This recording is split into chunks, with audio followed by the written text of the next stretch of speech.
Studios in New York City. You're watching Fox 5 News at 10. Good evening. The police are moving faster now, hunting down all the people responsible for the execution of Officer Edburn. The votes are almost all counted in the first primary voting in Campaign 88. As we mentioned to you earlier, Princess Di went through the opera in Brooklyn tonight. John Roland was a trusted voice in New York news. His reassuring manner guided us through tumultuous times, helming the #1 rated newscast, the 10 o'clock news, for close to 30 years. There were some very dangerous men on the loose who killed a man who worked for an armored car company. I had the privilege of anchoring with him for over 6 years.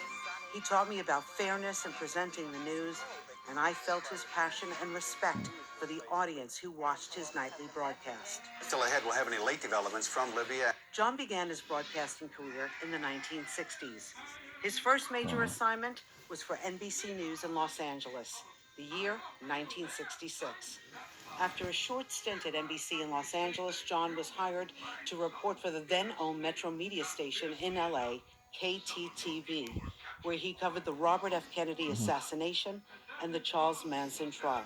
December 1969, John moved from the West Coast to the East Coast to join Metro Media, which became Fox 5 News. John was on the political beat during the week and in the anchor chair for the 10 o'clock news on the weekends. He took over as the main anchor for the weeknight edition of the news in 1979. John was known for his frank delivery and his compassion for New Yorkers who were then living through the violent 70s in the city. And every now and then, he even made the news. In 1983, John and his friend were having a late-night dinner at the Racing Club, a restaurant across the street from Channel 5 Studios, when 3 armed men entered the restaurant and attempted to rob customers. John wrestled with one of the robbers and shot him in the leg. The other 2 robbers then attacked John, hitting him over the head with a gun. The attack made the front page of every local paper.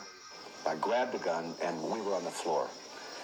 All of a sudden I felt another gun on the side of I could see on the side of my head, a fellow was standing up and pointing a rifle at me. He said, "I have a shotgun, I'm going to blow your brains out."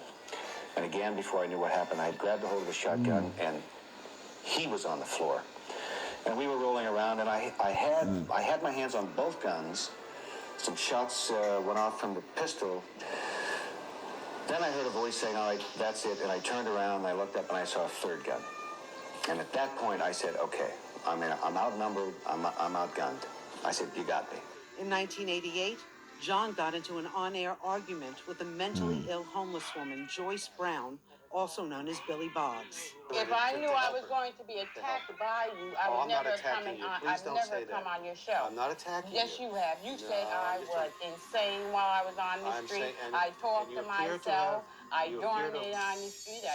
I told you the reason why. And I never saw you at all when I was on the street. I didn't think you would have remembered. Why wouldn't I? I know All right, who we you have are. to go. I'm sorry. This is the 10 o'clock news with John Roland and Bill McCreary. Over the years, John anchored with Bill McCreary And Cora Ann Mahalik. and me. I remember it well. I was pregnant with my son in April of 1994. Carl will make his usual Friday appearance next with his unusual plays of the week. And he'll also have the Mets and Yanks highlight. Stay with us. Sitting next to John was always a learning lesson. He took pride in his writing and his down-to-earth communicating. It was never more evident than anchoring with him down at Ground Zero in the wake of the 9/11 attacks. Shortly before 9 a.m., a passenger jet, apparently hijacked by terrorists, crashed into Tower Number 2, the North Tower of the World Trade Center. Both buildings were packed with workers, thousands trying to get out of the burning skyscrapers. In 2002, John almost died at work after experiencing diverticulitis. DeCepolo bolted out of the chair and sprinted down the hallway to help out his coworker. Wasn't prepared for what he was about to see. It was a pool of blood. It was slowly coming towards me. And my first reaction was, oh my God, was someone shot? John shared his health scare with everyone. All of a sudden, standing there reading that one story in front of that screen, I started to feel hot inside. I started to feel as if my body was melting inside. I started to shake. I started to feel very hot inside and out, and I knew something was wrong. Just a few months ago, in February, Steve Lacy and I Zoomed with John from his home in Florida, where we reminisced about working together and anchoring the most prestigious local news show. when you worked for the 10 o'clock news, you didn't just anchor. You also, when you could and when it was necessary, you were on the street reporting. So we did everything. Those are days I will never, ever forget, and I cherish every single one of them. We also laughed about our nightcaps at Elaine's restaurant and his old stomping grounds of Studio 54. Were you anchoring then, and do you have any recollection of that, John? Listen to current guy.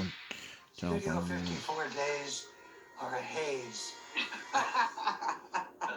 So the answer is no. And that That's the perfect answer. Yes. And that was before my time, so I missed out on the Studio 54 with John and Blondie. John spent his last years living with his wife Zaida in Florida, enjoying being a husband and grandfather.